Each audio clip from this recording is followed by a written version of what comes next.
গেল পাবদা মাছের ঝাল।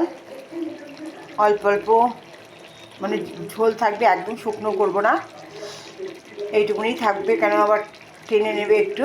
এখন একটু কাঁচা সর্ষের তেল দিয়ে দেবো ওপর দিয়ে, ব্যাস তাহলেই পুরো কমপ্লিট।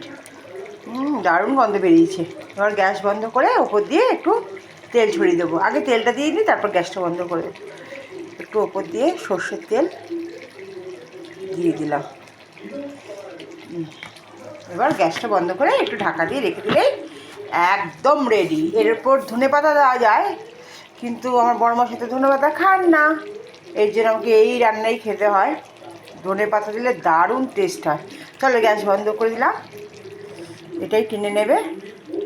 তোমরা কে কী রান্না করছো অবশ্যই কমেন্টস করে জানিও। কেমন লাগলো আজকে আমার পাবদা মাছের ঝাল দেখতে অবশ্যই একটু জানিও। ভালো লাগলে একটা লাইক করে দিও। চলো তাড়াতাড়ি করে এবার এটা ঢাকা দিয়ে দিই, দেখা হবে খাওয়া দাওয়ার সময়। দাদা।